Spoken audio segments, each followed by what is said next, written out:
Stephanie Bell is back. Producer Hannah. Please stand up. Please stand up. Get it, Jay Marsh. Producer Hannah is back. Hello. And Brian Hauswirth is back. He'll be joining us here shortly for an update on the weather. Randy will be back tomorrow. We missed y'all, and we want you to know it doesn't feel the same when the gang's not all together, and we will be back together this week. And I know we're excited to be with you this week. We've got a fun show today. Now, it is April Fool's Day, so warning, be on the lookout. I am always on high alert. I still feel like I'm new to radio, and I feel like you all of you are pranksters.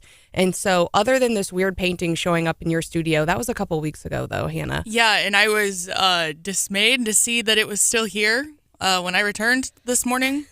You were hoping it would be gone. Yes. Well, maybe someone will co-opt the painting for April Fools. But so be on high alert today. Again, we want you to be on alert about the weather, and we'll have the latest here shortly for you as well. I think the legislature technically is out. I think some of them are kind of coming in this afternoon, but it's like a Tuesday on this Monday in the legislature for the Easter holiday. But we do have our regular Monday show for you. We've got Scott Faughn joining us at 7:10. Now, of course, filing closed. What? I was just laughing because, of course, late last week was the opening day for the St. Louis Cardinals. His Twitter is fire. Yeah. He's unhappy. That would be an understatement, but maybe we can get him fired up about that, too. All right, good. Well, he will be joining us at 7:10. And, of course, the primaries got extra crowded. I was on my spring break, but obviously watching very closely on Tuesday as there was a lot of shuffling of cards as far as the statewide elections go. So we will do a recap with him. He also had Crystal Quaid, who is running for governor on the Democrat side, on his show this last weekend, and I want to talk to him about a couple things. She said not only did she tell us who she wants to run against in the general election, she had some interesting things to say about IVF. So we will get Scott's take there. We've also got Mayor Fitzwater on at 7:35. I know, John, they are going to be spending some big bucks on this conference center thing, and then they've also got contested races that start tomorrow. Yeah, but there's all but one council race in Jefferson City is contested, and that's Mike Lester, who's one of the incumbents, and another one of the incumbents, Randy Wright, is facing a challenge as well. So county clerk was only predicting about a 10% turnout for Jefferson City, Cole County. Let's hope we see a little more. Cole, Boone, and all the surrounding counties. Well, and I thought that was interesting, John. I did see that prediction over the weekend, and I know Boone County Clerk Brianna Lennon is predicting a 19% voter turnout, and I don't know if that has to do with where the school bond issues are. I know that drives a lot of people out. Probably the senior citizens property tax thing. Oh, that's true. Getting a lot of focus on it from both sides. And I know Southern Boone has a school bond issue, and we've got a mayor's race as well as we've got a mayor's race in that bond issue. So to quote a former Wake Up Mid-Missouri family member, the more localer, the more importanter. And so we encourage everyone. I think I said the races start tomorrow. Election day is tomorrow, but you can actually vote today. Again, Missouri has no excuse absentee voting now. So if you don't think you can make it to the polls tomorrow, check out your county clerk's website and figure out how you can vote today. Anything else on the elections, John? It's a big one. I think Blair Oaks in Cole County also has some bond issues on the ballot there. So, yeah, check your ballot. Pull up your sample ballot no matter what county you're in. You might be surprised. There might be things you haven't heard about that you're actually able to vote on tomorrow. Fair, yes. And they are, there's different issues in different areas. So make sure you are informed and go in as an informed voter. We always encourage that. Now, we've gotten a lot. I got a lot overnight and even this morning. Hannah, have you been seeing this about this Columbia City Council race? It's wild. There's money flowing in. And so our good friend... A lot of money for a city council race. A lot of money. So our good friend Mike Murphy with Como Buzz kind of reported on campaign finance for the local elections in Boone County and was showing how Lisa Meyer, a council candidate, had brought in quite a bit of money from folks here in Columbia. I think it came in yesterday. There was a large contribution report. Now, it was an in-kind contribution, and what that means is someone else spent money on your behalf, typically. So it's not just straight cash. But that is coming in from basically the unions. And I think the total, Hannah, do you recall? I think the total that Lisa had raised, which was a lot for a city council race, was like 15 grand maybe. And we found out yesterday that the unions have spent $7,000 in support of her opposition as of yesterday. So that is, and the timing of it was questionable too. I have an issue with it. So they're saying essentially that it dropped so late that you didn't see it in some of those pre-election reports. Now they still, because of the size of the contribution, they still had to report it within 48 hours. But you're right, we're just finding out about it. Let's see, it said on March 26th, so really late. So right before, some people probably have already voted by the time that we found out about this, but this was, nearly $7,000 from the Missouri-Kansas Laborers District Council in Wentzville, Missouri. Why would they, $7,000? We've had her on this program, and I think she had some really good things to say, and she was all about, at Lincoln Days, about how important it is to get out and vote in your local elections. And basically, if you weren't out voting in your local elections, that you were a part of the problem, and I loved that. She was on fire, and probably my favorite speaker at Boone County Lincoln Days. And so, what's interesting is we don't exactly know from what's been reported yet what that money was for, whether they, somehow paid for volunteers, whether they paid for a mailer, what they paid for. And spent that $7,000 on, and that makes it hard for Lisa. But we will be following that and getting more information about that. Now, Brian Hauswirth is back and joined us this morning. Happy Easter. Hope you had a great weekend, Brian. It's good to see you again, as always. How you been? All right, I'm good. Well, tell us the latest about this weather, because we're telling people to be on alert because it is April Fool's, and we are at a radio station, and you guys make me really nervous on April Fool's Day. But why, Stephanie? I've seen some other reports of some fun April Fool's things in corporate America, and I think, if you can have a little bit of fun at work, that's always good. Some nice fun. All right, but Brian, we need to be on alert today about two potential weather events. We're looking at two potential rounds here, Stephanie, for both mid-Missouri, and it would include Columbia, Jefferson City, and Booneville. I've been in touch all day yesterday with the National Weather Service. Just talked to him again this morning about a half an hour ago. I'm going to have an updated map on KWS.com and also the Eagle here. Give me about 5 minutes to get that up because they just put the new graphic up. But basically, very quickly, the time frame. We're looking, Stephanie, at about noon to around 2 for the first round. Potentially, we could be looking at tornadoes. Potentially, we could be looking at hail and damaging winds. That would basically be including all of our listening area today, ballpark between noon and 2. I stress there's no watches right now, but look for that. The bigger threat, though, is going to be this evening, late this afternoon into this evening. And that time frame has been moved back a little bit from yesterday. Yesterday, they told me starting, let's say, between 3 and 5. I just talked to them, and now we're looking at, that's why I'm updating the story online, starting at about 5, hitting mid-Missouri, roughly between 6 and 8 p.m. But the potential exists for severe weather and all the elements that we've talked about up until midnight. So I am very concerned about this one. Again, we are looking potentially at strong winds, large hail, tornadoes. The threat we're looking at is basically it's all because the warm weather. I mean, it's not normal in March. We were in March yesterday to be at 80-something degrees. And our high today, we're handed to the weather this morning. I want to say 75, whatever it's going to be this morning. The high tomorrow, let's say 75 to 80. The high tomorrow is only going to be 50 if we're lucky. So we're looking at a huge drop in hence these storm systems that are going to be coming through. So I am concerned. Yeah, well, thanks for that update. John, anything else we should be watching in the southern area of our listening area? Well, I think the big thing, and I think Brian will agree, I mean, they're talking about not marginal chances for tornadoes, but their biggest threat they're zeroing in on is the potential for hail up to 2 inches or larger. Yes. Even up to tennis ball, baseball-sized hail in some areas. And that's right. And exactly. And large hail, I mean, even if it's, let's just say, dime size or whatever, it could cause a lot of problems. We've had, and I don't want to scare people, but we've had, I remember the Good Friday, it was a year ago. It was a hailstorm. It took out almost every vehicle in the parking lot.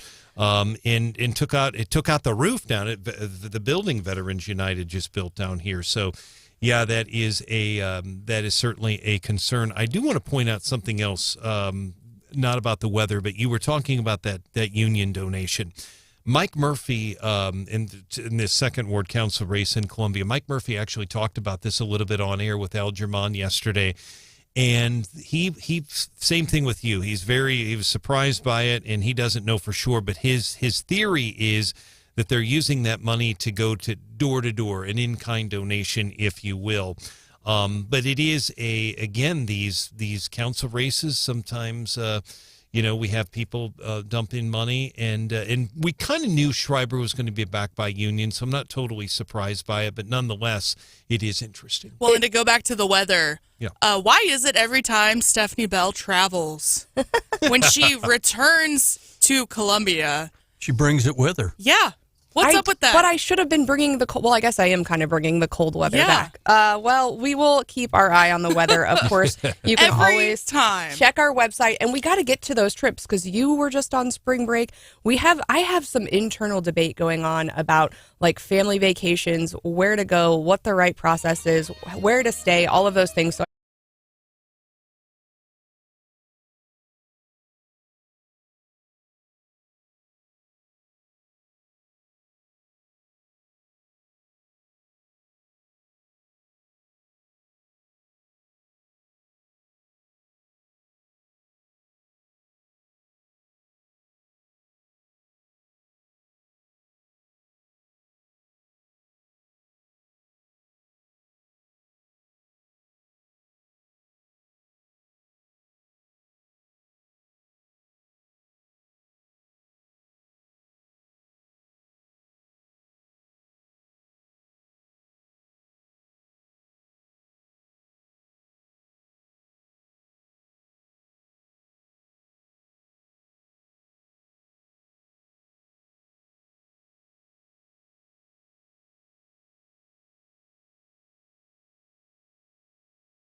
just giving foreign aid. We're setting it up in a relationship where they can provide it back to us when the time is right. And then, we want to unleash American energy. We want to have natural gas exports that will help unfund Vladimir Putin's war effort there. That is Speaker Mike Johnson on Trey Gowdy yesterday, making news about what possibly might be in this Ukraine aid/loan. I think it's interesting. We're hearing some new things from him yesterday, and that's what gets us into the daily DC rundown. I like that they are at least looking creatively at potential options that haven't been discussed in the past. Creatively. Well, I think that it's a tough issue, and he knows he doesn't have the votes for just, straight money to Ukraine without something else. And so Trump has floated this loan idea, potentially using this repo act. I think they've got to, put their heads together and come up with something. I think they've got to move it forward, or to at least have the discussion. Also, he's kind of hanging on. He's under a lot of fire. Of course, Marjorie Taylor Greene filed the motion to vacate, so that will be coming up after spring break. Of course, they are on break right now, so we don't expect much this week, but we might be hearing more as they continue to talk about that aid package. Do we expect much when they're in session? Probably not. It is the infamous White House Easter egg roll today. That raised a lot of red flags, and of course, people were on high alert after this Trans Visibility Day proclamation from Biden. The timing was really unfortunate and horrible, really. But to be clear, and it's like fake outrage is what it felt like. I retweeted this, and I got a lot of pushback from this, and I saw this from another conservative, and they said Trans Visibility Day has been on March 31st since 2009. Biden has issued a proclamation for the last 3 years. It wasn't, and so people were saying it wasn't really, to have anything to do with Easter, although folks said the timing was really bad. He could have done it earlier, and he actually is the first president to issue proclamations for Trans Visibility Day, even though it's been around for a while. There's also hundreds of other trans holidays throughout the year that he could have done the proclamation and not on Easter weekend. So people are really divided on that, Hannah, I would say. I think the folks that are saying he did it on purpose because it was Easter are giving him way too much credit for good day. Him being able to piece together that strategy. I just don't see it. And he also apparently doesn't get credit because people then were also fired up that apparently you can't put religious symbols on the Easter eggs. But someone was like, Joe Biden also doesn't get credit for that because it's actually in the Easter egg rules and he's not in charge of that or whatever. So, but people were really on high alert this weekend over all of that drama. So that is tough. They also need to be on high alert over this thievery. So we hear about California, people are just stealing stuff left and right. Stores are closing in most of our major cities controlled by Democrats. But there is some other thievery going on, and they called it rampant thievery. Ooh. And it's not by just, regular folks on the street. It's actually mostly by White House reporters and other lawmakers who are hanging out on Air Force One. And so Fox News is reporting that Air Force One is experiencing rampant thievery from the reporters and from some lawmakers. And so I guess everyone who flies on Air Force One wants a souvenir. And it's kind of bad behavior that everyone just takes something. But the things that they're taking, I can understand going on and taking a disposable, a napkin or, something small like a matchbook or whatever. But people are saying they're actually coming down the stairs of the plane and their backpacks are clinking because they have the dishes. And so they're taking big items. And someone in charge of inventorying the plane is yeah, a lot of our stuff is missing. And I guess someone else took an embroidered pillowcase, not inexpensive items. And so apparently the people in charge of all of the White House reporters sent an email. The White House Correspondents Association president sent an email and said, quit stealing all of this stuff off of Air Force One. That'll teach them a strongly worded email. So I got a kick out of that because like I said, we've seen a lot of thievery, but apparently it's not just limited to our Democrat-controlled cities. All right. Well, that reminds me, you hear a lot about actors who either they were filming a movie or a long-running TV series, and whenever production wraps, they kind of secretly try to steal what they can as a memento. Did you see that door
producer Hannah with us, Hello. John Marsh, Yes, ma'am. and we've got Brian Hauswirth, who is keeping an eye on that weather, as well as John. Now, John, I did see this article in the News Tribune over the weekend that folks are pretty, or at least the News Tribune appears to be upset that Lincoln University is not releasing the record of the vote to retain Mosley. What do you know about this situation? Yeah, we saw that same article, and this is a deal with John Mosley, who folks in mid-Missouri know as the president of HBCU, Lincoln University, and had a vice president of the university take her own life, but not before putting out some memos accusing him of bullying and his management tactics. He volunteered to go on paid leave. Fast forward a couple months, up until just recently, the Board of Curators brought in an outside law firm to review, and they found no evidence of bullying, and Board of Curators at the time voted 7-1, as I recall, to reinstate Mosley, who'd volunteered to go on paid leave during the investigation. Right. And now they're saying, well, there's this provision of the Sunshine Law that says, if you have a vote relating to hiring, firing, disciplining, or promoting, that you have to release, the actual roll call vote, who voted what. And Lincoln University is saying, look, it didn't have to do with any of that. It was a reinstatement vote. The law essentially identifies these categories. It doesn't fall within that category. So, we did more than we needed to do by at least telling you that, the vote was 7-1 and one person voted against it. And I don't know that I really fault Lincoln University after the hate that I saw on Twitter. If you were, would you want to be outed as a board of curator as to voting one way or the other? It seems like there was a lot. I mean, that whole situation was really tough on a lot of people. And we saw initially we saw students who were concerned, and they protested outside Board of Curators meetings and on the campus. Then we saw some chapters of the Alumni Association, primarily early on. The Atlanta chapter issued their own kind of vote of no confidence, and the board of directors of the Lincoln Alumni Association did the same thing, issuing a call for a vote of no confidence against President Mosley. So there was, right, still a lot surrounding this. And so, yeah, if you're identified as one of the board of curators who voted in favor of reinstatement, you could be the subject of all of that negativity and hatred now as well. So I don't fault them for their situation here, but I'm hopeful that the university, I think it was really headed in a positive direction and had chalked up a lot of big wins over the last couple of years. So I hope they can, regain that momentum and move forward. Well, we heard that the vote was 7-1 is what they told us the days right after that. So, if you want to be mad at anybody, pick the entire Board of Governors. The Board of Curators at Lincoln -1. Exactly. All right. Well, we are, a lot of us are back from an extended spring break. Hannah has not taken a week off since you started this job, right? Well, it had been 3 years. Wow. Yeah. How'd it feel? It was great. It was funny. It was about Tuesday of my week off. Like, man, I still have, all these days in front of me, and then they quickly flew by. I had that same feeling. I'm like, wow, this week is going so slow. And then I woke up and it was Friday, and I was like, all right, last day, let's go. Yeah, we went to Pigeon Forge, Tennessee. It's on my list. I've never been. And everyone says that it's basically the Branson of Tennessee, and they are 100% right. There's a gazillion things to do there. And I thought it was kind of cool because we were about a 10 or 15 minute drive away from pretty much anything we wanted to do. I've heard it's so pretty. Yeah. So, of course, the strip, the main drag had lots of things to do. But then just a few minutes driving, you were in like the mountains or the National Smoky Mountain Park. See any bears? No bears. Really? We were all kind of disappointed about that, but we did go on a hike one day. And of course, we had a 1-year-old and a gentleman in his 70s in our group. And I think my sister-in-law's Apple Watch said we made it 0.4 miles. We did not make it very far, but it was still really pretty. There's lots of running water to go see, waterfalls, that sort of thing. So I would for sure go back. Really. And that is my like judge on a good vacation, because there are so many places on my list that I want to go. Like if I say I would go back there before I would go somewhere else, it means it was a really good trip. Yeah.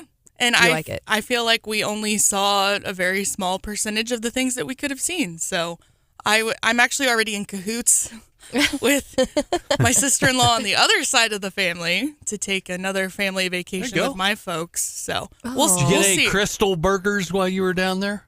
No. Go to Crystal's. That's the southern equivalent of White Castle. Oh, shoot. Okay.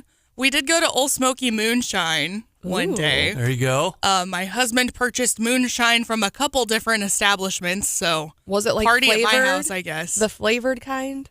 Yeah. Okay. Yeah. No. Several members of the family did a moonshine tasting, and they did things like pineapples and moonshine pickles. Ew. I've seen those before. You know how I feel about that. Ugh. Yeah, but they seem to like it. Well, and I think so. How many people were in your group? You had like a big group, right? Yeah, there were about 10 of us, including a 1-year-old. That's fun. And then you stayed in an Airbnb or like a VRBO or something. Yeah, or we were sort of like we were in a gated community in this Fancy. Airbnb. I know, right? Fancy. So there were lots of cabins around us, but we were, pretty much on the side of a mountain, so we had really pretty views. I feel like Airbnb went through a moment there where it was getting so much hate, or Vrbo, whatever, and everyone's like, just stay in a hotel because you have all these amenities. But I like with a big group staying in an Airbnb or Vrbo because you can kind of control your menu and that kind of thing. And I feel like, a lot of the hate I think was for the extra fees, and I can see that. So I think people are getting smart about, hey, it's not just that nightly price. You've got to factor in all of the, and just they expect the extra fees, so they're not getting surprised by that. And then I think the other thing was a lot of times you get that like long list at the end of like strip all the beds, start the laundry, dust the shelves, or whatever. And people were like, I am not, that is not me, especially when you're charging me a cleaning fee. And I think like we never even got any checkout. We were in Colorado. We never even got any checkout instructions. We just like walked out. And I think that's how we kind of were too. My in-laws had paid the cleaning fee and we didn't really get any checkout instructions. So we were like, I guess we're just gonna peace out. But I remember those days where you had to like wake up an extra 2 hours early, and you were like reading through detailed instructions. Like, did we set the thermostat? Yeah. Did we start the dishwasher? Did we sort the laundry? It used to be pretty intense, but I think it's changed. So I actually prefer that. And also I feel like hotels have gone downhill, and I know a lot of folks who have good hotels. So but there are a lot. The ones that I stayed in this trip, because we didn't drive all the way through like Hannah did. Our drive was about 12 hours. And, we were about 10. And I was super unimpressed. And even some of my more recent trips, they're like, we will only tidy your room if you request it. Or if you're there for longer than 3 days. Yes. And it's like I have 5 people, so I do need like extra towels or a blanket for the couch bed or, clean towels after day 1. And I just feel like the service at hotels has gone way downhill. So just like all other businesses, they have staffing shortages that I'm sure are problematic, and excuses. I know, but if you're paying, Steph can relate all your flying that you do, the way that's changed in just recent years with all sort of the added surcharges and for extra bags and all that stuff. Well, and anymore, you're going to get me on to something that makes me so mad lately. Yes. Anymore as well, they're just like, oh, it's a little bit bumpy, we can't do any service. So like you don't even get a snack or a drink, even in economy, because like, and especially if you take these Columbia flights, they'll like go up and then literally 45 minutes, it's only an hour long flight, and 45 minutes before they're like, put away your computer, we can't serve you anything or whatever, and they just like shut the plane down. And if you've ever flown like international, you can work and have a drink and do whatever until like 10 minutes before the plane hits the ground, and like no one's bothering you, it's fine. But like, don't tell me to close my laptop 45 minutes before the plane lands when the flight is only an hour long. It's a miserable experience. I did think of you this week, Steph. My youngest sister-in-law, she didn't have as much vacation time from her new-ish job as the rest of us. So she actually flew out of Columbia on Wednesday and joined us. She flew into Knoxville. Yes. Which was about an hour from where we were at. And her big travel story was that the guy next to her on one of her flights was eating hard-boiled eggs. Oh, and that she is was the worst. and she was not thrilled about it. I'm like, that sounds like a Stephanie Bell travel story. That is. Okay, don't do that, folks. There are just Throw in a pit bull and you got it. Yeah. etiquette rules for flights. Yuck. Well, we ended up, so you enjoyed your vacation and everyone was kind of on the same page, right? Yeah. We ended up skiing, and I think You don't have any, like, limbs and casts or anything like that? No slings? I am, because I didn't really go fast enough to Oh. hurt myself. And that's my big thing with skiing is, like, people always, you're like, I can go skiing. And my kids, they picked it up young. They're doing a great job, and they are already 1,000 times better than mom. And they do not enjoy skiing with me because I slow 'em down? everyone down. And I think other people were like, people who ski were like, come on. And they like, and I would just do like a couple and then like take a break and go really slow. And they're like, are you okay? And I'm like, I am having the time of my life. I don't need to go fast. I will pizza or snowplow all the way down the mountain, and I will be just fine. Just let me be. I did appreciate you posted some videos on your social media. I did appreciate one of the videos that you posted. You went ahead and let everyone know that you did speed up the video. I did. You weren't skiing that fast. No. You just sped it up. I know, because I was skiing so completely slow, but I still had a good time, and I think that's okay. Like, I think, when you go on vacation, it's nice when everyone can kind of do their own thing. And if you only want to go on a half-a-mile hike, or if you only want to go on a couple of bunny hill ski runs, and while everyone else is doing like double black diamond, that's fine. Like, as long as just let people do their own thing on vacation. Is my point. 3 of the 4 kids in my husband's family are adults, and 2 of which are married. So like, I know one night on the family vacation, him and I said, hey, we're gonna do date night, and we went out and did our own thing for a few hours. So it was nice to kind of have that flexibility, and everyone was cool with, some people didn't want to do all the attractions, and Yeah. it was nice to just be able to do kind of our own thing when we wanted. I love it. Well, and I think now, though, whenever I complete a trip, I'm always like, okay, we got to start planning the next trip, right? Like, that's the whole goal. But I think the one thing that like perplexes me as a mom is, growing up, we had a lake house. My husband had a lake house. And so vacation was always to that same place. And that feeling of like familiarity and the memories that you made in that place, I think is really special. So I don't have a lake house now. But I think, and then even when I started vacation with my parents, they had kind of like this beach area, and they always liked to go back to the same place. And there was this kind of fun sense of like, oh, we went to this restaurant last year, or we know this area, this is our favorite place down here, kind of thing. But really, as I've gotten to be older and planned my own stuff, I'm all over the place. And, and so I really don't go back to the same places a lot. And I'm thinking, am I doing my kids and my family a disservice by like not creating those core memories and going back to the same place every year? So I want to hear from you, 573-874-9390. Are you the person that likes to go back to the same place all the time for those like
We're going down Devil's Ballsack. I go, no.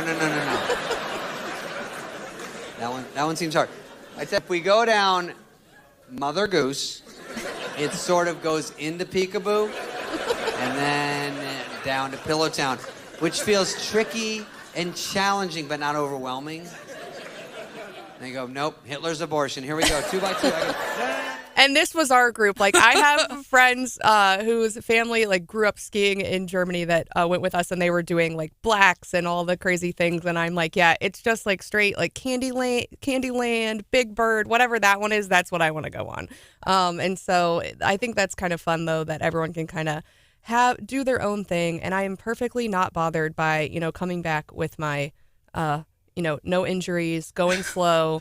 My kids have bruises all over from just wiping out. And I'm like, I'm good. I bet they slept good on vacation. Oh, they did. That is the number one good thing about Wear them out. About vacation. Now, I did throw some shade at hotels last time, but I saw this pop up over the weekend in Morning Life, and they talked about hotel breakfasts. And I would have not been throwing shade had I have stayed at a Drury, in Missouri-based company, and they have the best, not only breakfast, but they have kickbacks too.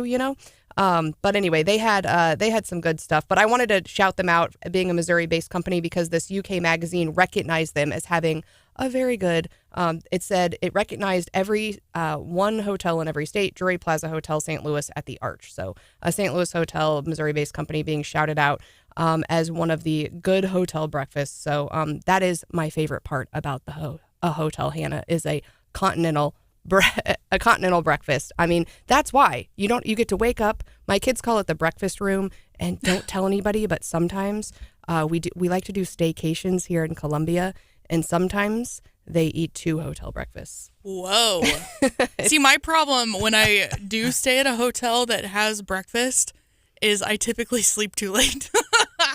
I'm not up early enough. Come on, Hannah. I did notice some of them. You end up between the line of 14 8-year-olds waiting to make waffles on the waffle maker. That's my favorite, and honestly, I miss that. That was my favorite thing too about about college dorms, was the lovely breakfast that you just roll out of bed, walk down, and it's ready for you, and no cleanup. Yes. So that's my least favorite thing about Airbnbs, is the cleanup. So you can decide for yourself or text us what you like to do. I got some texts from my husband. He said Amelia and Chris are firmly in the new experiences vacation camp. All right, while you're on vacation, we got to get to this Rolex story, because Hannah, I need you to leave your Rolex at home. Okay. Done. I actually left mine at the store. But I saw this story over the weekend and was shocked. Peru's president, her home got raided after news outlets noticed she was wearing a bunch of different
Thank you so much. It's good to be here. I mean, sometimes I just get so tired of being right, but like any modern day prophet, it's sometimes a burden. Like when I told you the Cardinals would be terrible because they are now fostering a climate of losing.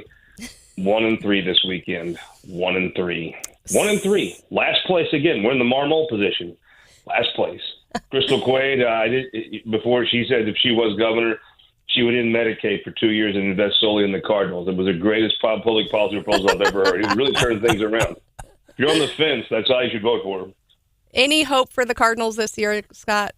Nope. You got to fire that manager. You're fostering losing. Look, when you create, as you talked about, a culture of death with abortion, which is obviously kind of high, a lot of hyperbole. You have a culture of losing. You're fostering it. You're celebrating it. It's a culture of losing. You have to turn it around. I would suggest a German-American manager. That's the last time we were in this spot. Went to the German-American community, brought Alvin Dorrell, Whitey Herzog, and the rest was history. Red Shandiest. Red Shandies. Oh, what a tradition the German-American community has given to our country with Cardinal managers. All right. And beer brewers. We're going to clip this, and when the Cardinals turn it around, we're going to tell you that you were wrong. But let's go back to... No one will be happier than me. Let's go back to Crystal Quaid. I thought her interview on your show this weekend was really good. She's impressive, right? Like she feels she's knowledgeable. She does her research. She stays calm. I really enjoyed the interview. She's kind of one of those people that like you really want on your team. Like I suspect when people were watching Chris Koster years ago on the Democrat side, they're like, man, I wish he was one of us. Except for all of her policy positions, right, that I disagree with. But, I think she's a good candidate for them. She's probably the best that they have. But when you asked her a really interesting question, and you said, hey, who do you want in that general election? Who do you hope comes out of the Republican primary? And her answer seemed to surprise you a bit. Why? It didn't surprise me as much as it was Bill Eigel. There's two different levels of heat that come off of Bill Eigel. I think everyone knows Bill knows what he's saying. I'm not saying he disagrees with it or he's being disingenuous, but Bill Eigel's a smart man. He created his own business. He's been a state senator for 8 years. He knows you can't cut all property taxes and cut all income taxes and actually have a functioning government. Ambulances won't run in St. Charles. The drainage, the Southeast River will return to a swamp if you don't drain the levees and dredge the levees. So he knows, and so there's an element of people that get frustrated with Bill because this isn't real, and he does, but he says it. And then look, there's angry people that want to believe it.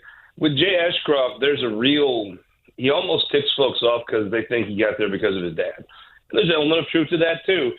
That's not his fault. But I think there's a part of a politician like Crystal Quaid that had to earn her way up. She came from humble background in Webster County and has worked her way up the ranks in Springfield politics to be a state rep, worked her way up the ranks quickly to be minority leader. And I think there's a little bit of animosity that just starts because, frankly, Jay Ashcroft's road to high office has been much easier than most people's. Yeah, so she said if she got to pick her opponent, she would pick Jay Ashcroft, and kind of contrasted her story and said, she grew up poor. Her I think she said her mother still waitresses, and that's a stark contrast with Ashcroft. She can't make that same contrast with Kehoe, right? His story is good, if not better than hers. I was going to say, if you want somebody that came up the hard way, back home we call it, you ain't going to outpour us. Well, I'm going to tell you right now, I actually know quite a bit of Governor Kehoe's story. Nobody came up harder. Nobody's had to work harder for everything he's ever got than Mike Kehoe. I mean, when he has the American dream, that Mike Kehoe is the American dream. He's the dream you'd want every kid in this state.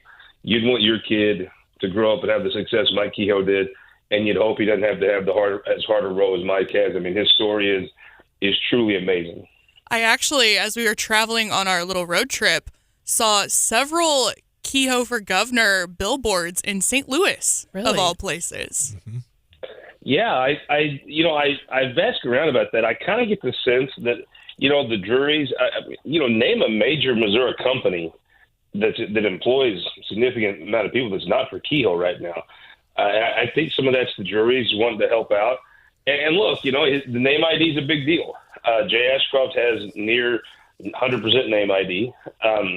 And right now in polling, you're gonna kind of go with when you don't know these people. And let's be honest, our world from Jeff City to Columbia cares more about state government than everywhere else in the state combined. So we know Mike Kehoe was a car dealer here, not just a state senator and the head of MoDOT and lieutenant governor. He was a car dealer, which probably gave him more name ID than anything else. So these folks have to hear this name, and I think it's a big thing for him to start to bring that name up. And in St. Louis, the most expensive media market, if you got some folks that'll help you with some billboards, you jump all over that. And I'll tell you, this is just my gut. And I always get nervous when I see things that I'd like to see happen anyway.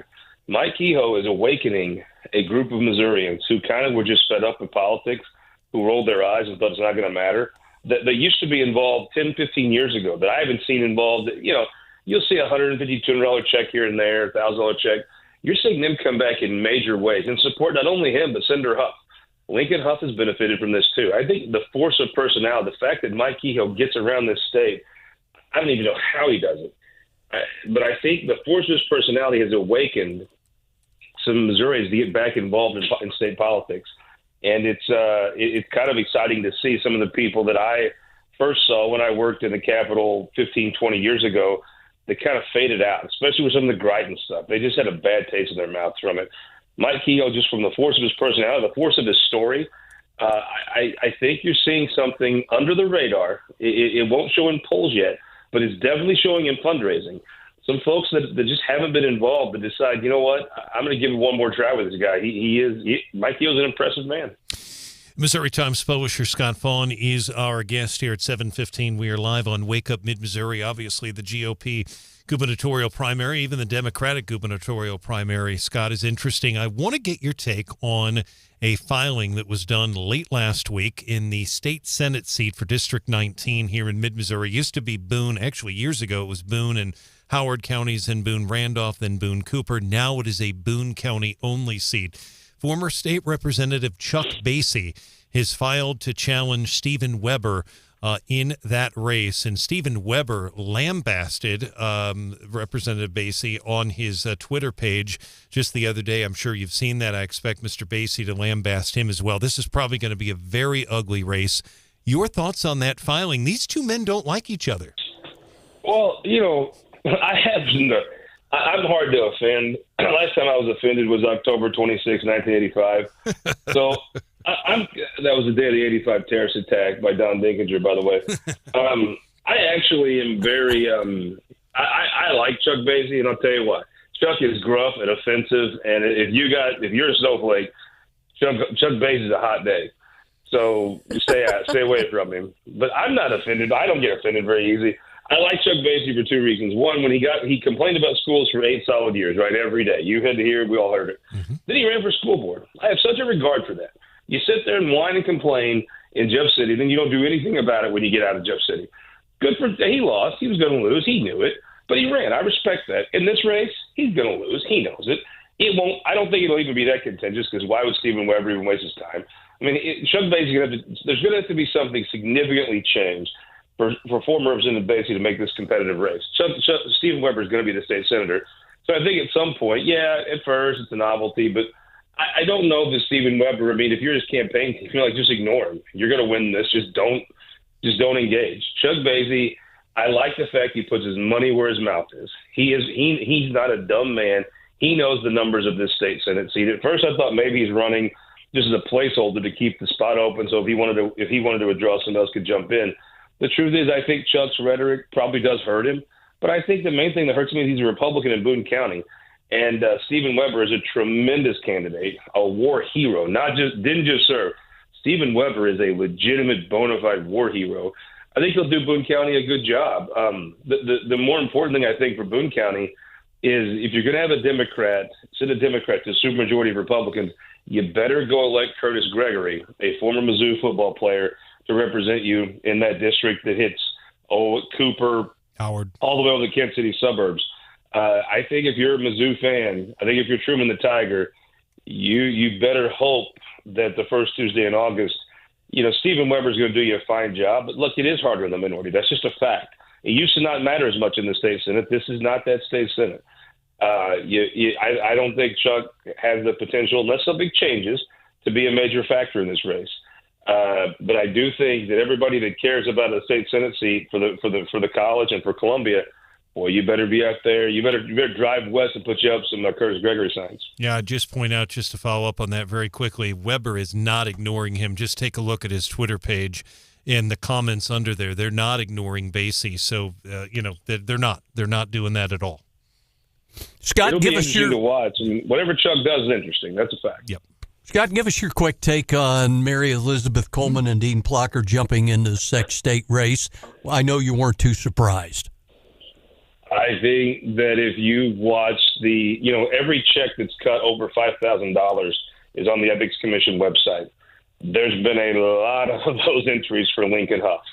I think when he got in and raised the money, it's one thing to say, oh, he can raise money.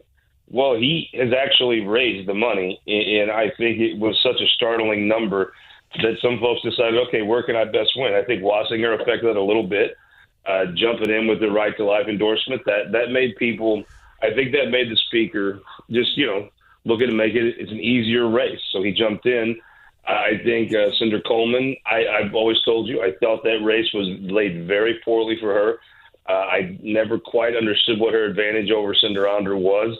I just think if you were the two of them, you'd rather play it on that battlefield. You'd rather put Senator Onder's hand. And so, I think the one thing that I think she does care about is abortion. And if you've ever been within 100 yards of her, you've probably heard her talk about it.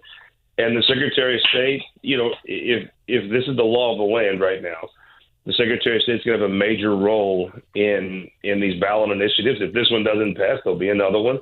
And so it kind of does fit for her to continue her public service as Secretary of State, maybe more so than what was going to be, honestly, a long shot congressional race. Can she put together the $2 million? That's a big number. I don't know. But she's got all the talent in the world. I think it may be a little tough with some donors to say, weren't you just calling me about a congressional run? But if anybody can pull it off and thread that needle, it would be her. And look, you've watched this a long time, John. Why did the two of them decide to run for that? Because that's the race they thought they could win. Well, and you brought up Senator Coleman, and I think the other thing she does a really good job of is just breaking down really tough issues. And I did say nice things about Crystal Quaid earlier, but I do think it was rather disingenuous of her on your show to insinuate that for some reason Republicans were coming after IVF. And I think I saw Senator Coleman's interview on Mark Maxwell's show, which people can go find on the internet, where she very articulately said, hey, look, Missouri law already protects IVF. It's carved out. It was carved out for a reason. It's legal in Missouri. So I think she does a really great job there. I don't think anyone can out pro-life her, but I think with abortion, it's like, who's the biggest liar? I don't think Democrats are for full abortion up to moments before the baby is born. I think if somebody talks abortion, chances are they're lying or making other sides' positions seem more extreme than they are. Yeah, you're right. I think Crystal Quaid was using hyperbole and being a little disingenuous. But by God, I mean, look at the Republicans on this issue for the last 30 years. Good Lord. All right. Well, we will leave it at that, Scott Faughn. The other thing, I do think you missed an opportunity on your show this weekend. You always nominate winners of the week.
posted on the Wake Up Mid-Missouri Facebook page, just the simple question. We'll cover this more when Randy's in tomorrow, but did I miss anything while I was out, and should I be concerned about anything?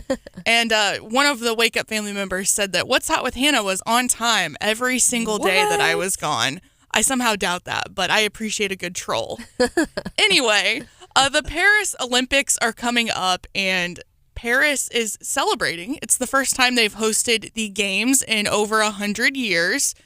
And one of the things that they have revived this year, after almost 15 years of taking off this age-old tradition, they do a really weird waiters race. So Paris, of course, is known for their cafes and their romantic restaurants, among other things. Because who else is going to bring you your snails on a platter with your coffee? Yum. Yeah. But the winner of this waiters race actually ends up winning tickets to the Olympics, which I'm sure is a very high dollar value. There's a really weird photo out there. Every participant in the race gets a tray with like a croissant on it and a water glass and an empty coffee cup.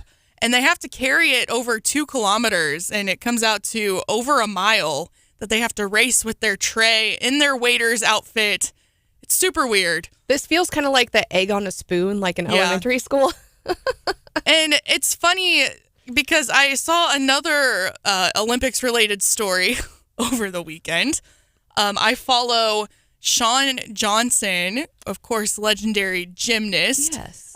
She won a gold medal, I believe, when she was 16 in gymnastics. And on her podcast, they were covering the Olympic Committee has officially lifted the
tennis ball, potentially sized hail. Then another round blowing in early to mid-evening, primarily for the Columbia, Jefferson City area around 9 or so, and that'll develop into a pretty strong line of storms, lowering the hail potential, but still the damaging winds and the hail. Talked about the tornado potential, rather, lowering that a bit later. So we'll have to watch and see. We're under a stage 3 branding of it, is what the folks at ABC 17 have told us. Stage 3. How high does hail stages get? Yeah, well, I think this is for the whole storm system. It runs anywhere from about a 1 to a 5. So for us, about through midnight, under about a stage 3 of what we could potentially face in a severe state of weather this afternoon and again tonight. All right, and we are going to be joined here shortly by Mayor Ron Fitzwater, but also real quickly, Brian, there's a Columbia City Council meeting today. What are you watching for in 30 seconds? In 30 seconds, I think the two big things are the fire chief. I think that's a huge position. Fire Chief Clayton Farr has just been pretty short term. He was there about 3 years as chief, 25 with the department. He's going to be honored tonight. And the big issue outside of that is going to be basically a discussion and scheduled vote on a roundabout, a $1.7 million roundabout at Route K and Old Plank Road. If anybody knows where it is, a lot of our listeners do. A lot of traffic, and they have that little general store, I believe they call it, some gas stations. Safety issues there. Mr. Seawood's really pushing that. He's going to push this, and I do expect that to pass tonight. But if people want to speak out on one side or the other, they're encouraged to do that. But that is scheduled for a vote tonight, and $1.7 million, they have the money to do it. All right, and if you are just getting started this morning, it's going to be warm today. We've got hot weather today and a little bit cooler tomorrow, which is what's causing the severe weather. It's also April Fool's Day. Yep. So April Fools we are going to have on Mayor Fitzwater. We are experiencing, no, he's really going to come on. If he's listening, you might try to give us a call. Because I think we're having a little bit of intermittent phone issues, so hopefully we will be joined by him shortly.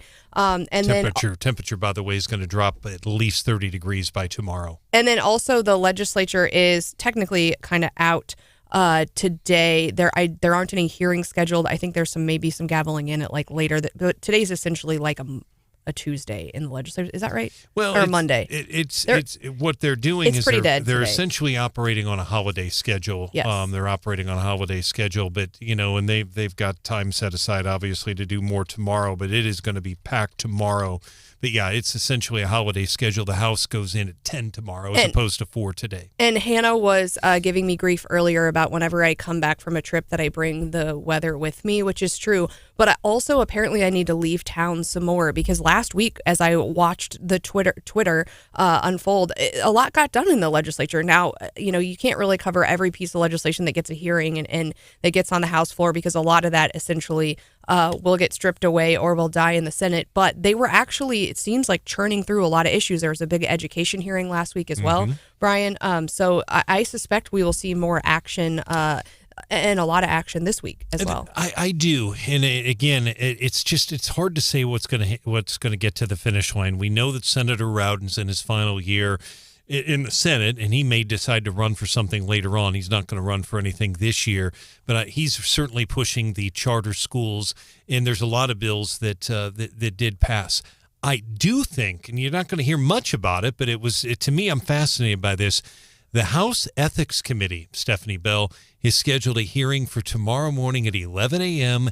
and another hearing Wednesday at 4 p.m.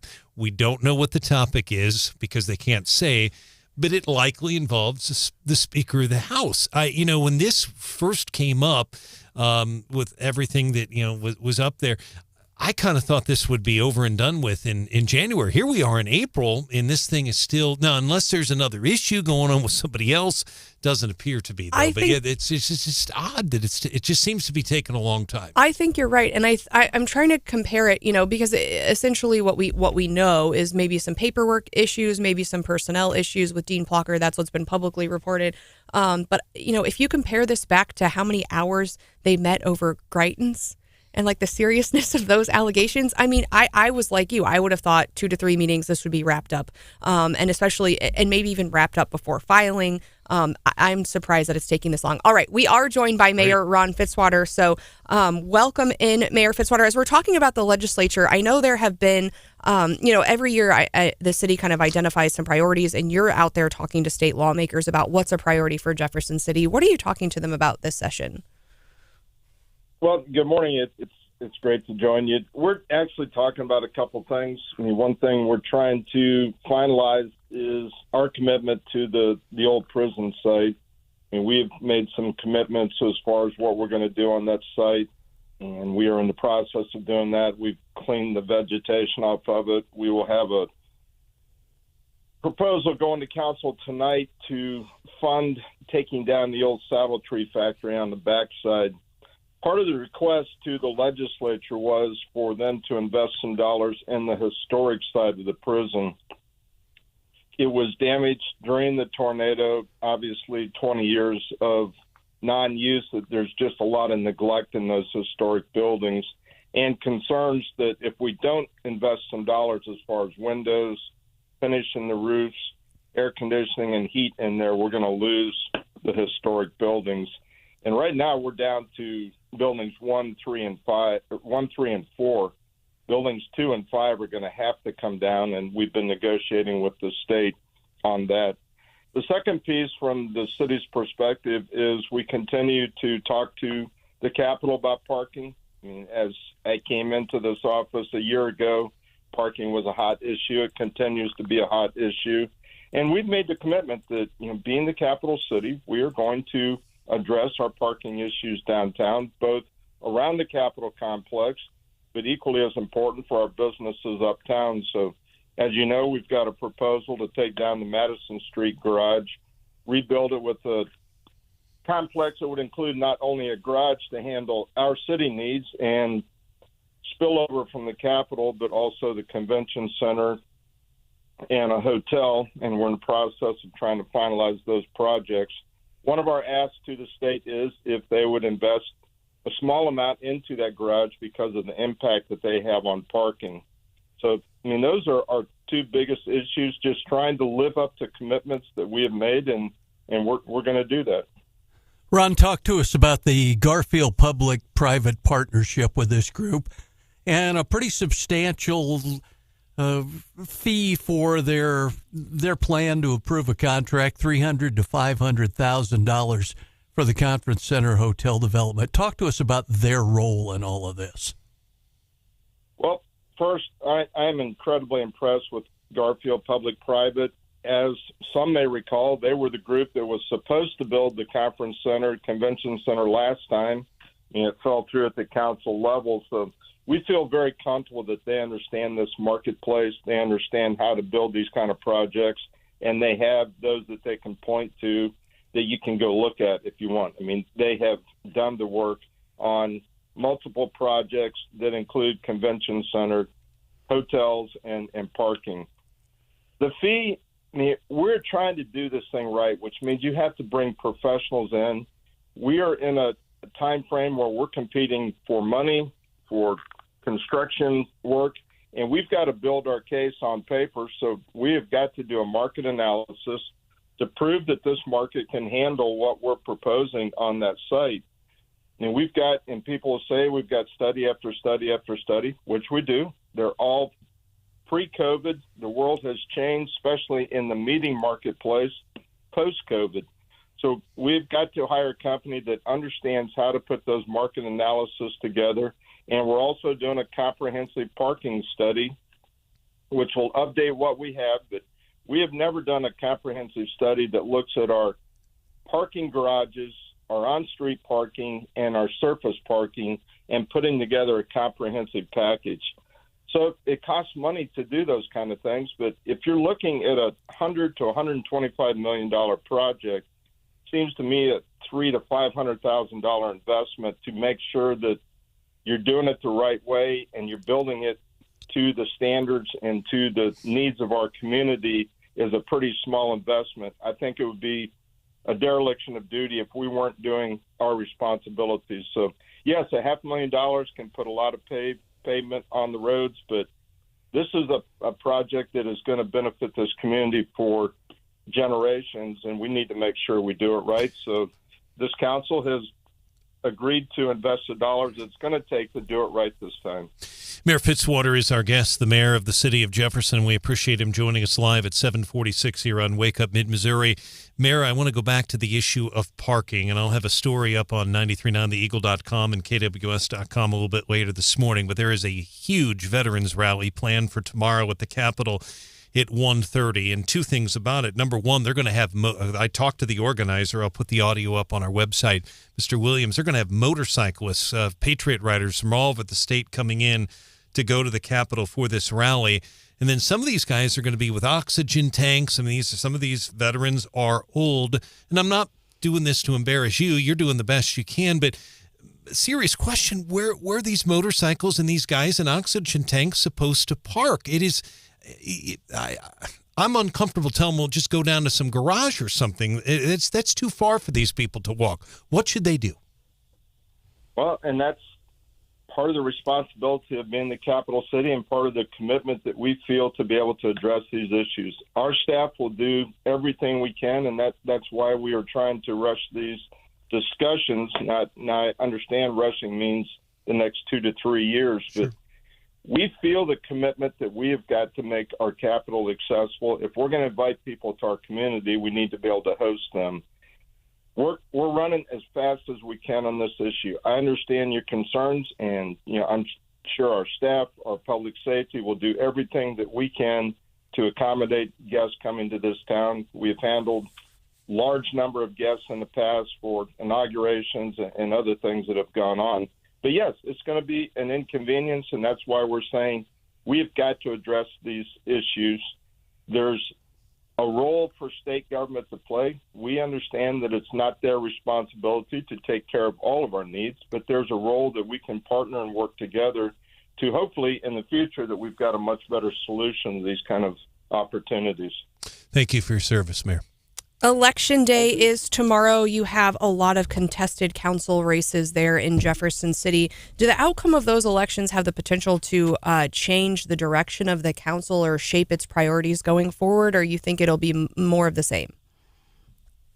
I think it could have a dramatic impact in some areas. I mean, we have spent a year trying to get a message out to this community that we've got a different vision for the city. We're trying to do it the right way, even though we get poked at, and that's fine. That's part of the process. But we've got a vision that has taken a few years to kind of put together and realize where the majority of this community wants to go. There are candidates on the ballot that can help push that vision forward. There are candidates that, quite frankly, I don't know that well. Maybe that's their goal, to help push that vision forward, but we cannot afford to go back to some of the operating procedures of the past. We've got to look at the citizens, work with the citizens,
cheese.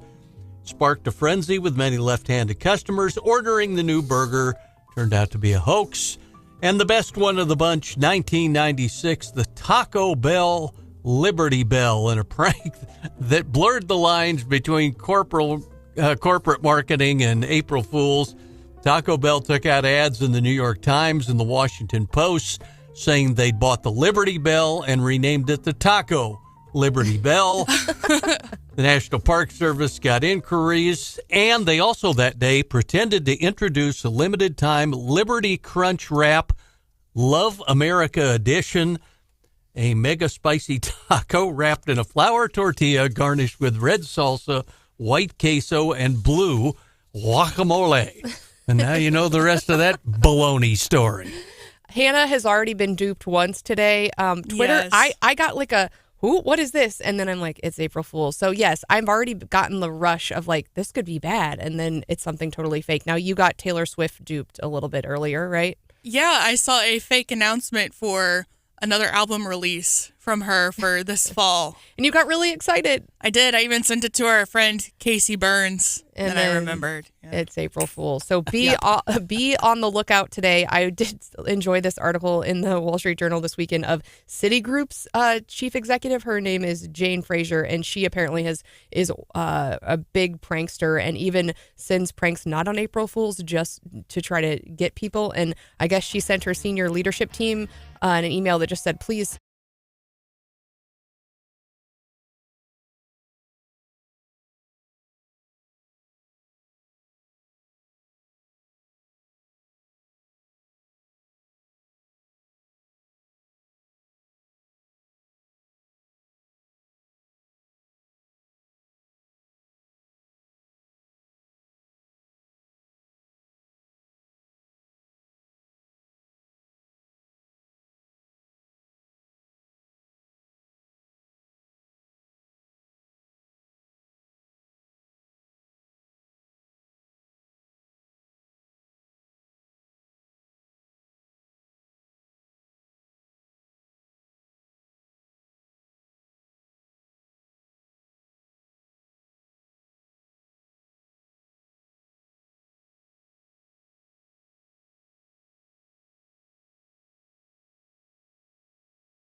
we want to have natural gas exports that will help unfund Vladimir Putin's war effort there.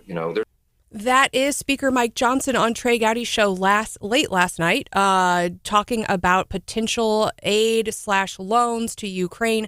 Of course, he is facing some pressure now that Marjorie Taylor Greene has filed a motion to oust him. We are joined by Representative Blaine Luetkemeyer. Thanks for joining us.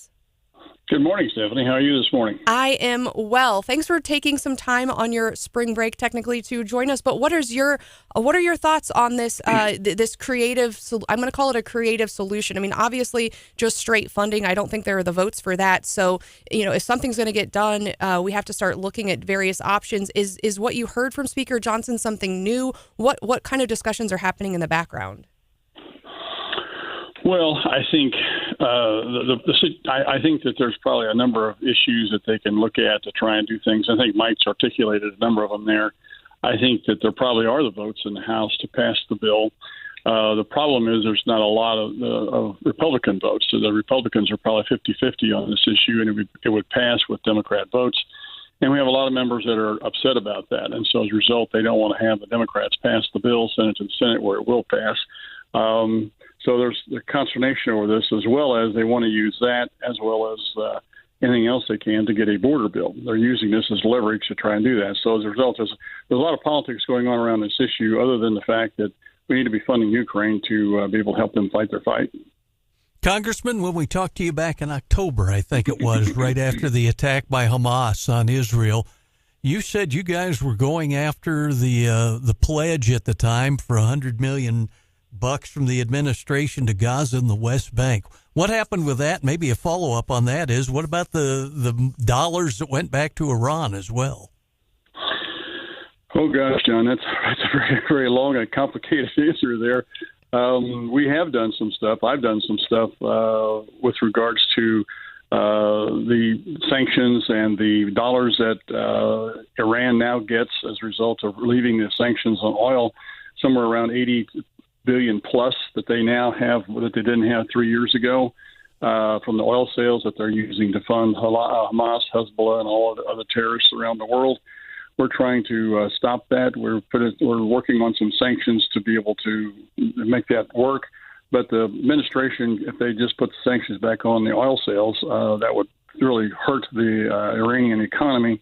We had the economy on the ropes, and they let them off the ropes, basically. And as a result, their economy is going great guns. They now are able to fund the terrorist activities around the Middle East and the world. They become buddy-buddy with China and Russia, and they're trading oil and dollars and euros and all sorts of stuff over there right now. So, yeah, we've got the administration to admit that this was a mistake. We've got them trying to work with us to try and put some other sanctions in place to try and stop the nonsense. Now, with respect to Speaker Johnson, with this motion is pending, can you talk to us about leadership and, is there more support for that motion besides just from Marjorie Taylor Greene, and how do you see this thing playing out? Well, you have to understand that also is another very, very political issue. Marjorie is upset with Johnson, and the conservatives, some of the folks are, some of the far-right wingers.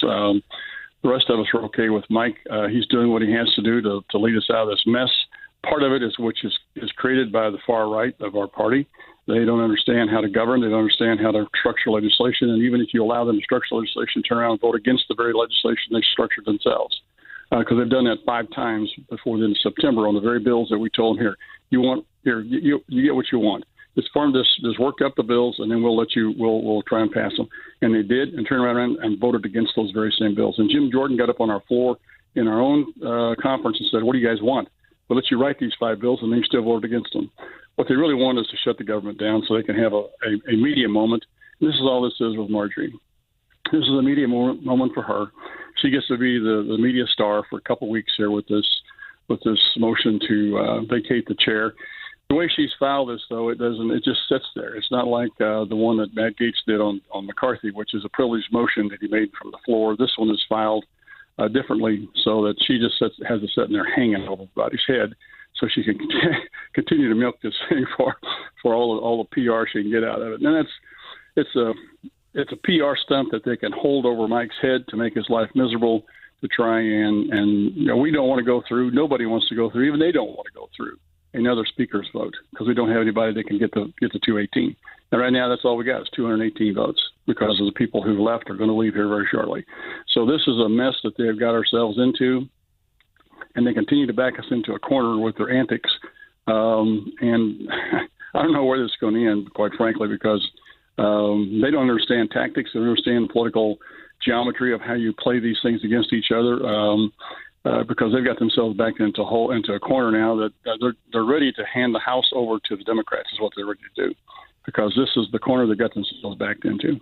Do you think the antics and the play into the media and all of this disagreement is, we're seeing, lots and lots and lots of retirements, and obviously, some people have served for a very long time and want to be with their family, I think you included, but there are other people who probably are calling it quits maybe for other reasons. Are you seeing that or hearing that from your colleagues? Yeah, I talk to the guys that are retiring like myself, and there's a whole myriad of reasons. I mean, a lot of them have reached an age where they want to be home with their families, like me. They have a number of them are sick. We've got 2 or 3 guys that have got cancer. They're in treatment right now. We've got a couple guys, or several of them, that are running for higher office. And there's a few of them that are just frustrated and they just throw their hands up and walk away. But it's a little bit of everything. I mean, everybody has got a different reason for retiring. It's a very, very high pressure packed job, and after a while it wears you down. Some people are not, cut out to do that sort of stuff. After a couple of years, they just say, I can't handle this anymore, and walk away. Others, they eat that environment up, and then at some point they just have to move on. But so everything, it's all of the above. Some of it is some of the reasons are a frustration with the system, the way it's evolving here, and some of the antics of our folks. What marks a successful last year for you? Do you have a checklist somewhere? Like, if I could just get this, 1 or 2 last things done, I'd be happy. Or, if I could just get this service fixed for this one constituent I've been working on. I mean, what are you looking forward to in these last months? That's a great question. Because of the dynamics within the chamber of what's going on with the House is Republican hands, the Senate's in Democrat hands, and Biden is a Democrat president. So it's to get something done legislatively is you have to put things into other bills, and we've done that. We've got a number of things done, a number of projects that were very, very helpful to our area. We've got some funding for the new nuclear reactor at the University of Missouri. We've got some funding for a new lock and dam on the Mississippi.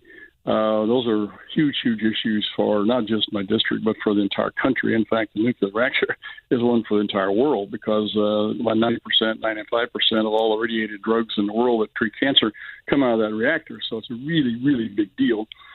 So we were happy to be able to work with them and help them do things. Some of the legislative, other policy stuff. We've had a few smaller victories already this year, this session. We've got a few more sitting there. One of the problems that we're having is the fact that this group keeps dragging out these appropriations bills, and as the appropriations bills have to eat up all the time on the floor, you don't have time for other legislation. And so I've got a whole bunch of bills that are just sitting there in the cooker that would probably pass, but they're not going to go anywhere, because we've wasted all this time, roughly 6 months here, of floor time, so that you don't have as much ability to get these things through anymore as what you did. So, we've got a lot of really important constituent issues that we're working on right now. We've got a couple of them very close to, I think, closure, to where we can get some things done that are really, really important to not only the different groups, but the whole area of my district. We're going to continue to work on all that stuff. And as issues keep coming to us, we're going to continue to work on them as well. And certainly some of those bills that are just sitting now could be picked up by your successor. A few shakeups in the race to replace you last week as filing closed. And I believe I think we even added a couple days for filing. I'll have to double check that. But are we expecting, or are you planning to make an endorsement in that race? Yeah, I am going to make an endorsement as soon as I have told everybody I'm going to be endorsing Kurt Schaefer, and as soon as the filing closes here, what happened was if somebody pulls out of a race within 48 hours of the end of the filing period, then it has to be reopened for 10 days. And so that's what's happened. So the filing period ended last Tuesday. So you've got 10 days from that point. Sometime this week here, it will end. And at that point, unless there's something else happens again, that will close. And then at that point, we'll have an official announcement. But yeah, I'm very excited about Kurt picking up the mantle of this office and running with it. I think he's going to do a fantastic job, and I wholeheartedly endorse him. Well, we appreciate you joining us on your break this week. And I know you're working hard still for the people of Missouri this week, but I know hopefully you're getting some time off for the Easter holiday and with your family as well before you have to pick it back up and head back to the swamp. So appreciate your time, Congressman. Always a pleasure, Stephanie. Thank you so much. Happy Easter to all the folks listening this morning. Hope they had a great weekend, and remember the great sacrifice that was made for them by our Lord and Savior Jesus Christ. Amen. Take care. Amen. Mm-hmm. All right, coming up next, we are going to do your morning bell. We've got some market news. We'll reflect back. We just finished the quarter, so not only are we getting in some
The Dow and the S&P were just positive. The NASDAQ down just a little bit. And as we look at the futures for this morning, also a mixed bag with the Dow down just barely, S&P up just barely. So we are kind of reflecting back on the first quarter of 2024.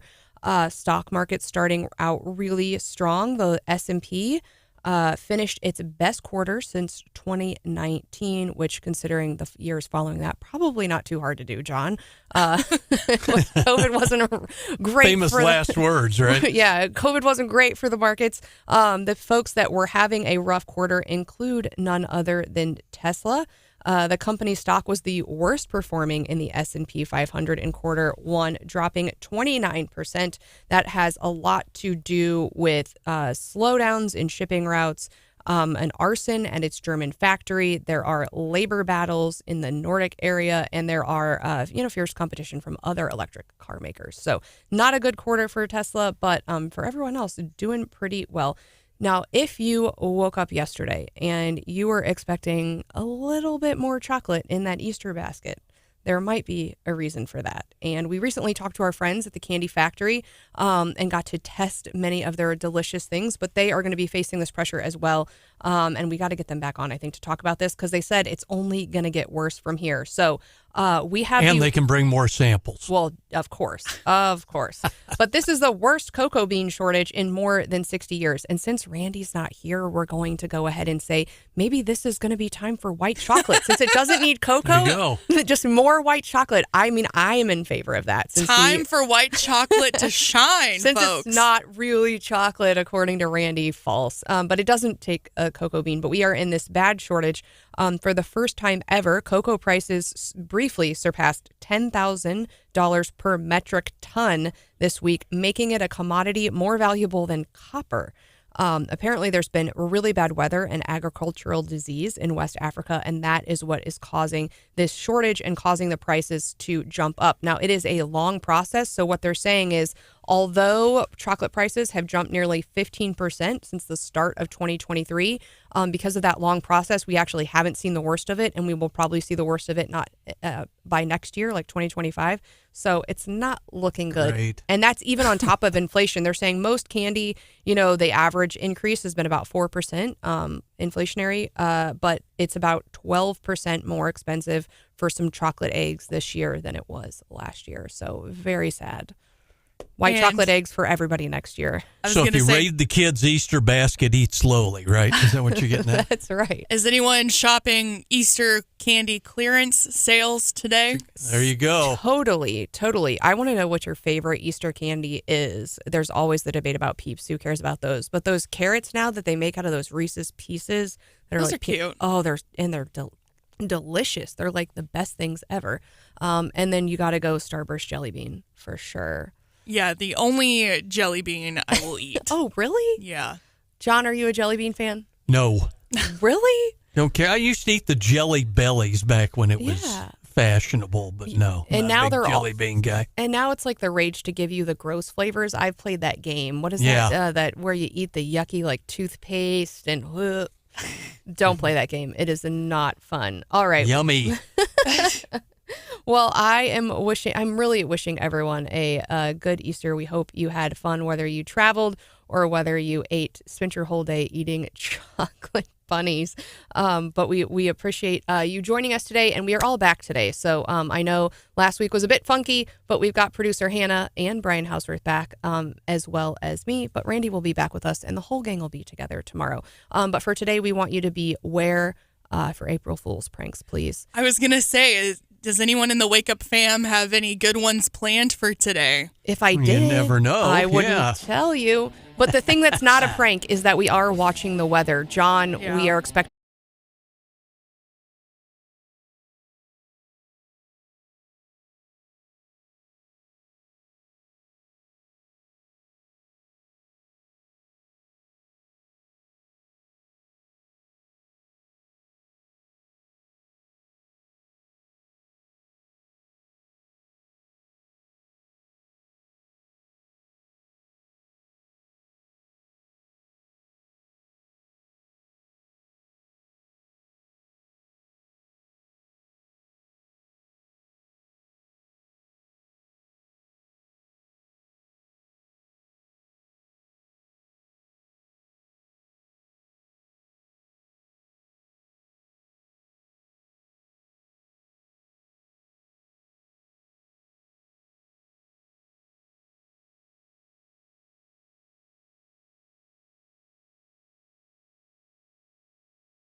Randy will be joining us tomorrow.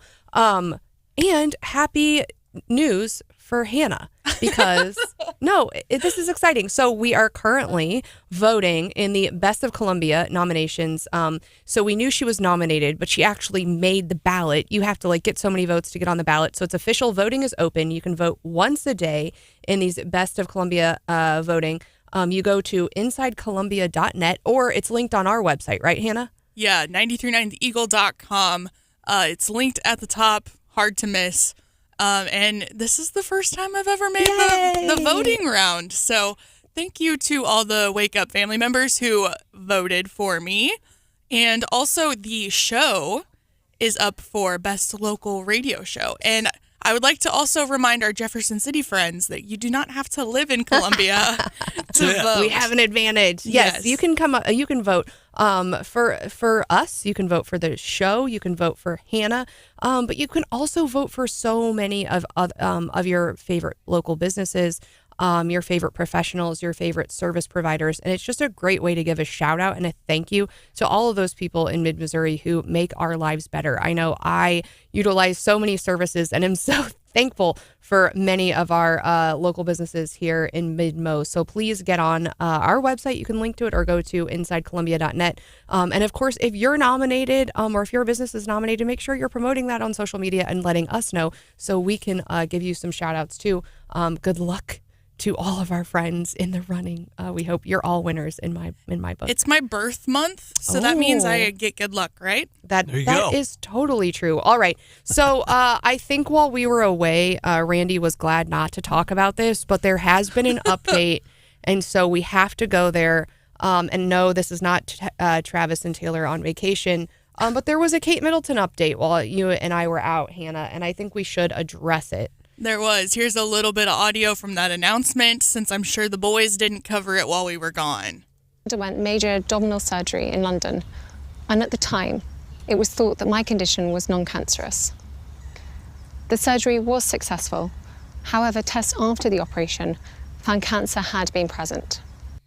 So, have you seen those long podcasts where it's AITAMI, the bleep hole? And everyone is like, does this make me? And so we all immediately felt like the bleep holes after we had been, what? I felt so bad. I felt bad too. And some people even, I saw like Blake Lively came out and apologized because she had posted like something funny and we had clipped parts of the show. And then she's like, I have cancer. But you're also like, why didn't you just say that? Why didn't you just tell us that? Well, and for anyone who's super confused as to why Kate Middleton had to make this announcement, she was like MIA after this mysterious abdominal surgery, and she had been missing from the public eye long enough that folks were starting to speculate. Did she make a public appearance on Easter? Because that's what they told us she was going to do. No, they said they avoided it. The king and the queen, I guess, made their appearance, but the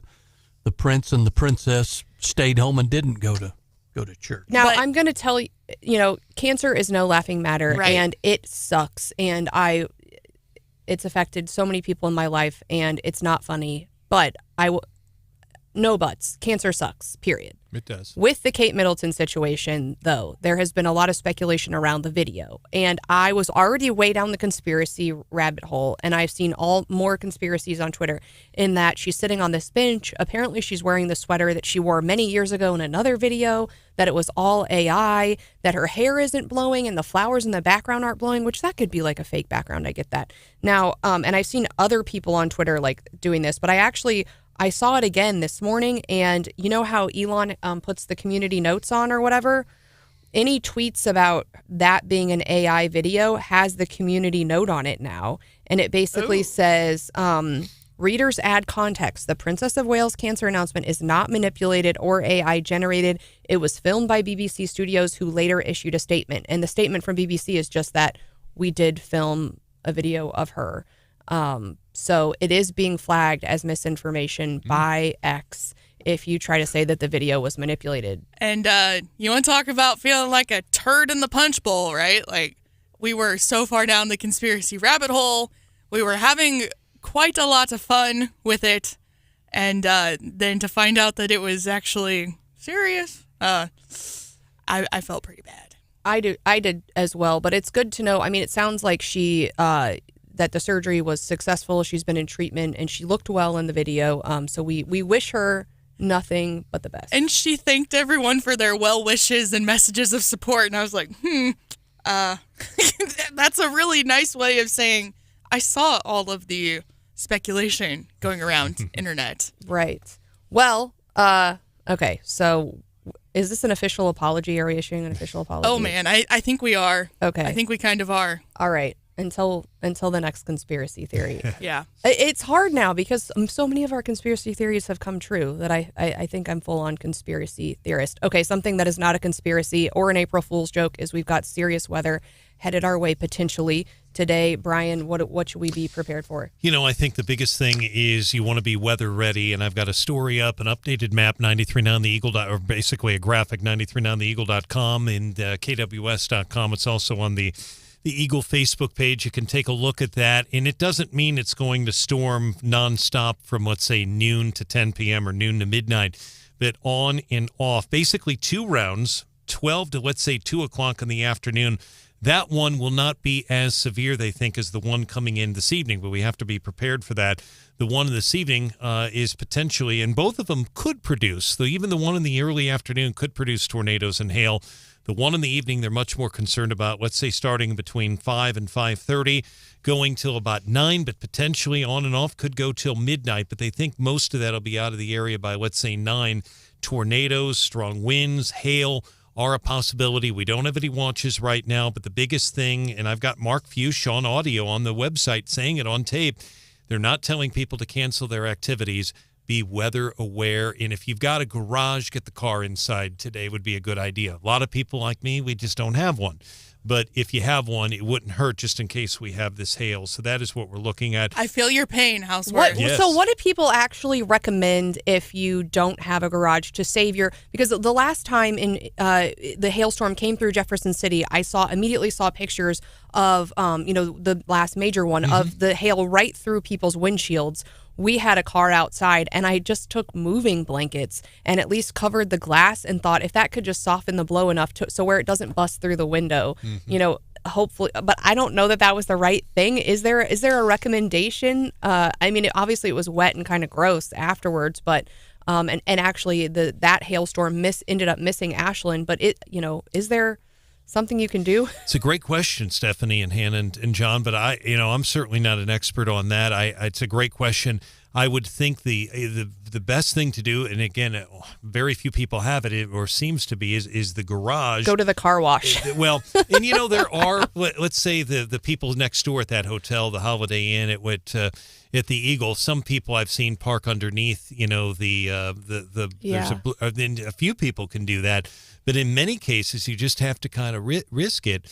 And so that's an issue. The other thing is people are voting absentee today in both Cole and Boone and across the state as well. So, if you're going to vote absentee, my advice, if you're going to do it, if you can, is to vote in the morning today and get that done before the storms move through. And of course, Election Day is tomorrow. John, they're predicting 10% turnout in Cole County? Yeah, 10%. There's a bunch of municipal council races. In fact, all but one of them are contested in Jefferson City. So you think the turnout might be a little higher. But those spring elections, there's also some bond issues in the Cole R5 schools in Eugene and also in the Blair Oak schools in Wardsville. Y'all, we can do better than 10%. Get out. Like Lisa Meyer said, if you are not voting in your local elections, you are the problem. Yeah. And she's picked up some significant updates in her race in that she had raised quite a bit of money here locally. I think about $15,000 for her race. And then just over the weekend, we learned that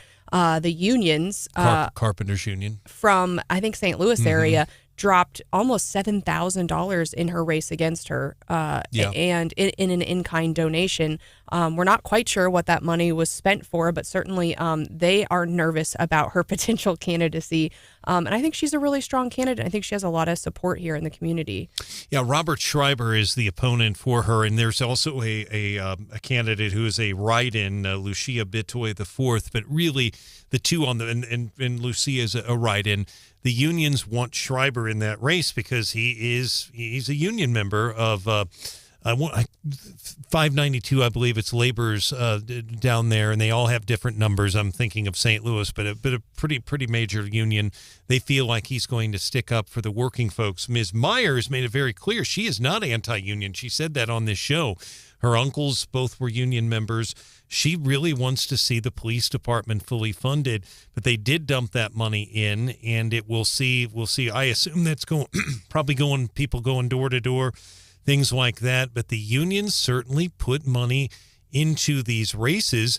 By all indications, it appears to be legal. Some people question it, but Lisa Myers pointed out most of her contributions have been small. So, and by the way, Boone County's clerk is predicting a 19% voter turnout tomorrow. I'm going to give the number all day tomorrow on the newscast. I'm going to give it very quickly right now, but this is very important in Boone County. Brianna Lennon, Stephanie, said if people have a problem voting tomorrow, they need to call. This would be Boone County only, 573-886-4375 from their polling place. I give that number because there is no website. But every year on elections, John and I get calls in the newsroom. I get a lot of them.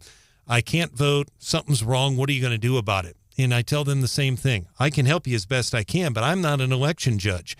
You need to call, and I'll actually call Brianna if I need to, but you need to call that number from the polling place. In most cases, almost every case, they have moved. They haven't updated their address. That's why she wants you to do that today. Or some cases they change polling spots. But most of the time it can be worked out. But you don't leave. You do it actually call from your polling place if there's an issue.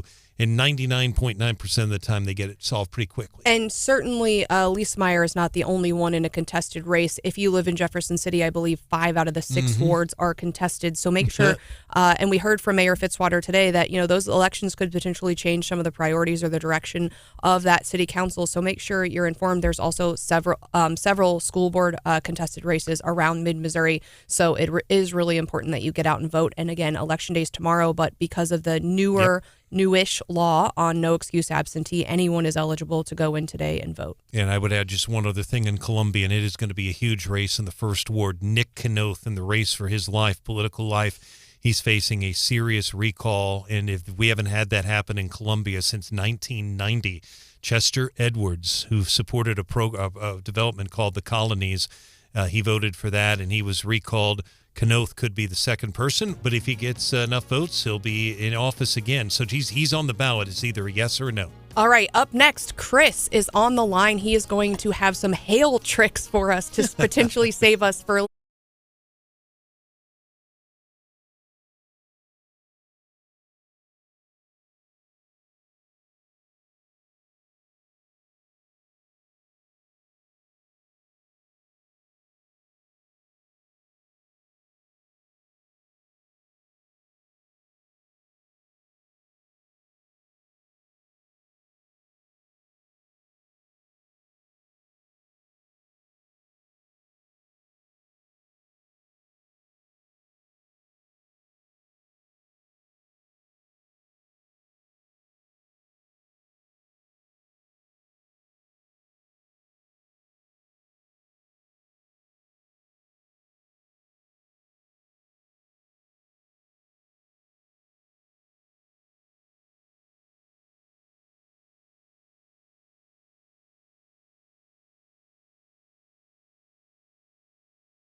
how do you protect your car? Or maybe you're traveling, maybe you're staying at like the Courtyard Marriott, and how do you protect your car? And Chris has some tips for us. Welcome into the show, Chris. What do we do to protect our car?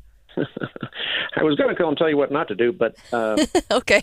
I believe I saw somewhere someone is making a padded car cover. By the way, you could probably order one, on Amazon or someplace. Not a bad idea. What I was going to say not to do, the craziest thing I've ever seen in my life. Several years ago, me and my wife went over and spent the night in Wichita, Kansas. And we got lucky. It was one of those nights where it was nothing but severe thunderstorms, tornado warnings, the whole night. And in Wichita, 54 is like I-70. 4 lanes wide, overpasses, it's a big highway. People, when it started hailing, in the middle of the night, in dark, would pull up under the overpass on the 4-lane highway, 4 wide, both shoulders and both lanes, and stop their cars, usually 2 deep. And, it's dark, it's 70 mile an hour. I mean, these people are total idiots. You don't want you don't want any dents on your car. Don't worry about getting run over by a tractor trailer. And I got to noticing all over town, any overpass, any viaduct, they're doing this. And immediately when it starts hailing, I noticed all the cops head for the overpasses, and they just run around there with their red lights and their siren, blowing everybody off from under them. But it's just total insanity. And I'm like, why would you stop in the middle of the highway?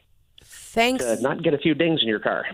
Well, thanks for giving us a heads up, Chris. Appreciate that. Happy Monday to you.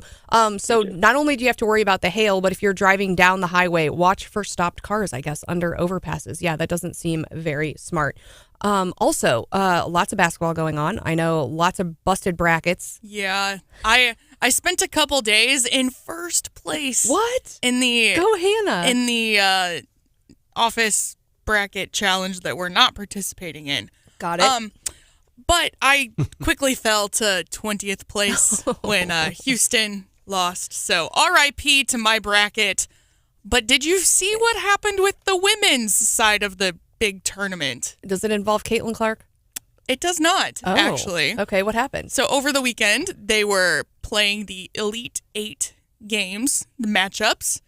And fans at home started noticing something kind of funky looking on one of the courts in Portland.